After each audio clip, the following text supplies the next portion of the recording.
ಬ್ರಹ್ಮನಕೋಡು ಶಾಲೆಯ ಕಾರ್ಯಕ್ರಮಕ್ಕೆ ಹೋಗಿದ್ದೆ. 100 ವರ್ಷ ಕಳೆದಿದೆ. ಇದೀಗ 80 ವರ್ಷ ಕಳೆದಿರುವ ಶಾಲೆ ಅಮೃತ ಮಹೋತ್ಸವ ದಾಟಿದೆ. ಇವತ್ತು ಅಮೃತ ಮಹೋತ್ಸವ ಅನ್ನುವಂಥ ಕಾರ್ಯನ ಇಟ್ಕೊಂಡಿದ್ದೇವೆ. ಇದರಲ್ಲಿ ಹಲವಾರು ವಿಶಿಷ್ಟವಾದ ಒಂದು ಕಾರ್ಯಕ್ರಮ ಇಟ್ಕೊಂಡಿದ್ದೀರಿ. ಗುರುವಂದನೆ, ಹಿರಿಯ ವಿದ್ಯಾರ್ಥಿಗಳ ಸ್ನೇಹ ಸಮ್ಮಿಲನ, ಇದೆಲ್ಲ ಸಮಾಜಕ್ಕೆ ಬೇಕಾದ ಒಂದು ವ್ಯವಸ್ಥಿತವಾದ ಕಾರ್ಯಕ್ರಮಗಳು. ಅದರಲ್ಲೂ ಯಾವ ಶಾಲೆಯಲ್ಲಿ ನಾನು ಓದಿರ್ತೀನೋ ಆ ಶಾಲೆಗೆ ಗುರುವಂದನೆ ಮಾಡಿದ್ರೆ ಆ ವ್ಯಕ್ತಿ ಸಮಾಜಮುಖಿಯಾಗಿರ್ತಾನೆ ಅಂತ ನಾನು ನಂಬಿದವನು. ವಿಶೇಷವಾಗಿ ಮಲೆನಾಡಿನ ಶಿಕ್ಷಣ ಸಂಸ್ಥೆಗಳ ಪರಿಸ್ಥಿತಿ ನಾನು ಶಾಸಕರಲ್ಲಾದರೂ ಹೇಳುವಂಥದ್ದಿಷ್ಟೇ. ಯಾಕಂದರೆ ತಾವೇ ಸರ್ಕಾರ ಯಾರು? ಇವತ್ತು ಅಧಿಕಾರದಲ್ಲಿರುವಂಥ ಶಾಸಕರೇ ಸರ್ಕಾರ. ಹಲವಾರು ಸಮಸ್ಯೆಗಳನ್ನು ನಾವು ಯಾರಿಗೆ ಮನದಟ್ಟು ಮಾಡಬೇಕಾಗತ್ತೆ ಅಂದರೆ ಶಾಸಕರಿಗೆ. ನಾನು ಈ ಭಾಗದ ಒಂದು ಶಾಲೆಯ ಕೊಳಗೋಡು ಶಾಲೆನ ಮುಚ್ಚಿದಾಗ ನಾನು ವಿರೋಧ ಮಾಡಿದ್ದೆ, ಇದು ಮುಚ್ಚಬಾರದಿತ್ತು ಅಂತೇಳಿ. ಯಾಕಂದರೆ 10 ಮಕ್ಕಳಿದ್ರೇನು ಅಲ್ಲಿರುವಂಥ ಮಕ್ಕಳು ಯಾರು? ವಿದ್ಯೆ ಅವಶ್ಯಕತೆಯಾಗಿ ಬೇಕಿದ್ದಂಥ ಮಕ್ಕಳು.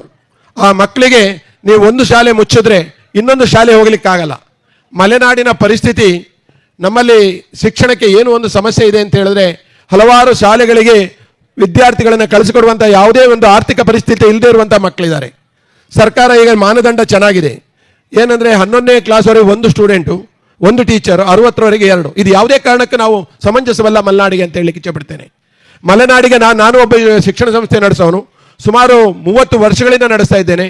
ಹಲವಾರು ಶಿಕ್ಷಣ ಸಂಸ್ಥೆಗಳನ್ನು ದತ್ತು ತಗೊಂಡು ನಡೆಸ್ತೇನೆ. ಆದರೆ ಇಲ್ಲಿಯ ಭಾಗ ಮಲೆನಾಡಿನ ಪರಿಸ್ಥಿತಿನೇ ಬೇರೆ.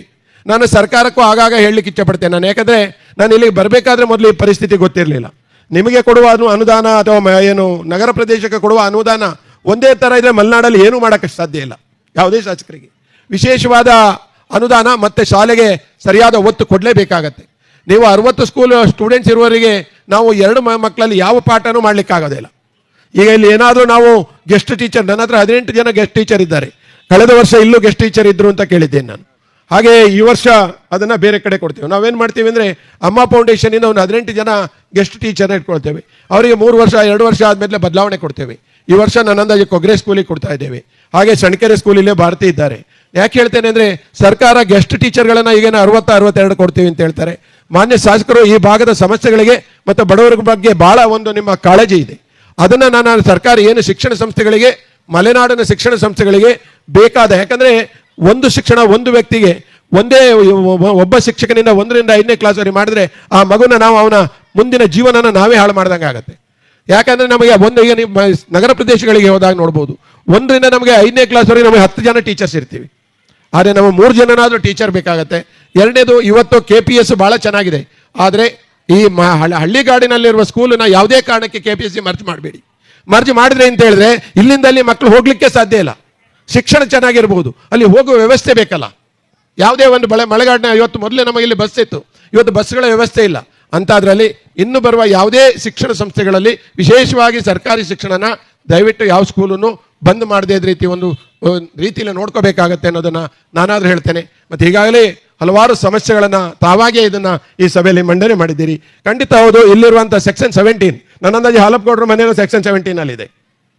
ಹಾಲಪ್ಪಗೌಡರ ಮನೆ ಇರುವಂಥ ಆ ಥರ ಒಂದು ಪ್ರದೇಶ 1700 ಎಕರೆ ಈ ಭಾಗದಲ್ಲಿ ಸೆಕ್ಷನ್ 17 ಇದೆ. ಯಾರು ಸೆಕ್ಷನ್ 17 ಮಾಡಿದ್ರು ಅಂದರೆ ಅವರು ಸ್ಯಾಟಲೈಟಲ್ಲಿ ಮಾಡಿಬಿಟ್ರು. ಅವರಷ್ಟಕ್ಕೆ ಅವರೇ ಸರ್ವೆ ಮಾಡಿಕೊಂಡ್ರು. ಇವತ್ತು ಜಂಟಿ ಸರ್ವೆ ಅನ್ನೋ ಹೆಸರು ನಡೀತಾ ಇದೆ. ನಿಮಗೆ ಸರ್ಕಾರದಲ್ಲಿ ಒಂದು ಪ್ರಬಲ ಶಾಸಕರಾಗಿ ನಿಮ್ಮನ್ನು ಇಡೀ ಸರ್ಕಾರ ಗುರುತಿಸಿದೆ. ಆದ್ದರಿಂದ ಈ ಸೆಕ್ಷನ್ 17, ಸೆಕ್ಷನ್ 4 ಈಗ ಏನು ಜಂಟಿ ಸರ್ವೆ ಆಗುತ್ತಾ ಇದು ಸರಿಯಾದ ಸಮಯ ಶಾಸಕರೇ. ಬಡವರು ಇಲ್ಲಿ ಭಾಗದ ನಾನು 84ರ ಮೇಲಾದಂಥ ಒಬ್ಬ ಉಮೇಶ್ ಪೂಜಾರಿ ಅವನಿಗೆ ಸಾಗುವಳಿ ಚೀಟಿ ಕೊಟ್ಟಿದೆ. ಮೊನ್ನೆ ನಾನು ಏನು ತಹಸೀಲ್ದಾರ್ ಹತ್ರ ಕಳಿಸಿದ್ರೆ ಇಲ್ಲ ಇದನ್ನು ನಾವು ಮಾನ್ಯ ಮಾಡ್ಲಿಕ್ಕೆ ಆಗಲ್ಲ ಅಂತ ಹೇಳ್ತಾರೆ. ಯಾಕೆ ಮಾನ್ಯ ಮಾಡ್ಲಿಕ್ಕೆ ಆಗಲ್ಲ ಅಂದರೆ ನೀವು ಫಾರೆಸ್ಟ್ ಒಪಿನಿಯನ್ ತನ್ನಿ ಅಂತ ಹೇಳ್ತಾರೆ. ಹಾಗೆ ಹಲವಾರು ಸಮಸ್ಯೆಗಳು ಸಹ ಈ ಭಾಗದಲ್ಲಿದ್ದೇವೆ. ನೀವು ಹಲವಾರು ಸಮಸ್ಯೆಗಳಿಗೆ ನಾನು ಹಲವಾರು ಸಾರಿ ನಮ್ಮ ಶಾಸಕರ ಬಗ್ಗೆ ಮಾತಾಡ್ತೇನೆ. ಯಾಕಂದರೆ ನನಗೆ ಯಾರೋ ನೆನ್ನೆ ಹೇಳ್ತೀರಿ ನೀವು ಯಾರ ಜೊತೆಯಲ್ಲಿದ್ದೀರಿ ಅಂತ. ಒಂದು ಒಳ್ಳೆ ಕೆಲಸ ಮಾಡಿದಾಗ ಯಾವುದೇ ಒಂದು ನಮಗೆ ಅವರಿಗೆ ಬೇರೆ ಸಂಬಂಧ ಅಲ್ಲ, ಆ ಕೆಲಸದ ಸಂಬಂಧದ ಮೇಲೆ ನಾವು ಹೊಗಳೋದು, ಆ ಕೆಲಸದ ಬಗ್ಗೆನೇ ನಾನು ಮಾತಾಡೋದು. ಆದ್ದರಿಂದ ಈ ನಮ್ಮ ಶಾಸಕರು ಹಲವಾರು ಸಮಸ್ಯೆಗಳಿಗೆ ಒತ್ತು ಕೊಟ್ಟಿದ್ದೀರಿ. ಆದರೆ ಇದೇ ಏನು ಸಾಗುವಳಿ ಚೀಟಿ ಬಗ್ಗೆ ಈಗಲೇ ನೀವು ಮಾತಾಡಿದ್ದೀರಿ. ನಿಮ್ಮ ಈಗಿನ ಸಮಿತಿಗಳು ಸಹ ಮೀಟಿಂಗ್ ಮಾಡಲಿಕ್ಕಾಗಲ್ಲ. ಕಾರಣ ಏನಂದರೆ ಫಾರೆಸ್ಟ್ ಒಪಿನಿಯನ್. ಏನು ಕೇಳಿದ್ರು ಫಾರೆಸ್ಟ್ ಒಪಿನಿಯನ್ ಅಂದರೆ ಯಾವುದೂ ಕೆಲಸ ಮಾಡೋಕ್ಕಾಗಲ್ಲ. ಅದರಿಂದ ಅದಕ್ಕೂ ಹೆಚ್ಚಿನ ಒತ್ತು ಕೊಡ್ತೀರಿ ಅನ್ನೋ ಮಾತನ್ನು ಹೇಳ್ತಾ, ನಿಮ್ಮ ಇವತ್ತಿನ ಮಾತ್ರ ಅಲ್ಲ ಹಲವಾರು ಕಾರ್ಯಕ್ರಮಗಳನ್ನು, ಒಳ್ಳೆಯ ಸಮಾಜಕ್ಕೆ ಮುಖಿಯಾದ ಕಾರ್ಯಕ್ರಮಗಳನ್ನು ಮಾಡ್ತಾ ಇದ್ದೀರಿ. ನಿಮಗೂ ಈಗ ಬರುವ ಮುಂದೆ ಏನಾದರೂ ಸಂಪುಟ ವಿಸ್ತರಣೆ ಮಾಡಿದ್ರೆ ನಮಗೂ ಒಂದು ಸಂಪುಟ ಸಿಗಲಿ, ಅದಕ್ಕೆ ನಾನಾದರೂ ಖುಷಿ ಪಡ್ತೇನೆ. ಅದು ಯಾಕಂದರೆ ಎಲ್ಲದನ್ನು ಕೆಲವು ಸರಿ ಏನಾಗುತ್ತೆ, ಸಂಪುಟಕ್ಕೆ ಹೋದಾಗೆ ಕೆಲಸ ಆಗುತ್ತೆ. ನಮ್ಮ ಸ್ಥಳೀಯ ಕೆಲಸ ಆಗಬೇಕು. ಚುನಾವಣೆ 28ಕ್ಕೆ, ಆಗ ಅವ್ರದ್ದು ಬೇರೆ ಮೈಕು, ನಂದು ಬೇರೆ ಮೈಕು. ಈಗ ನಮ್ದು ಎಲ್ಲರದ್ದು ಒಂದೇ ಮೈಕ್, ಏನೋ ದೇವರಾಜ್. ಆದ್ದರಿಂದ ಯಾವುದು ಸರ್ಕಾರದಲ್ಲಿ ಆಗುವಂಥ ಕೆಲಸಕ್ಕೆ, ವಿಶೇಷವಾಗಿ ರೈತರ ಹತ್ರ ಆಗೋ ಕೆಲಸಕ್ಕೆ, ಮತ್ತೆ ಸರ್ಕಾರಿ ಸ್ಕೂಲ್ಗಳಿಗೆ ನೀವು 1ರಿಂದ 5ವರೆಗೆ ಅಂತ ಏನು ಇವತ್ತು ಗೆಸ್ಟ್ ಟೀಚರ್ ಕೊಡ್ತೀರಿ ಅದನ್ನು 2 ಮಾಡಿಕೊಡ್ಬೇಕು.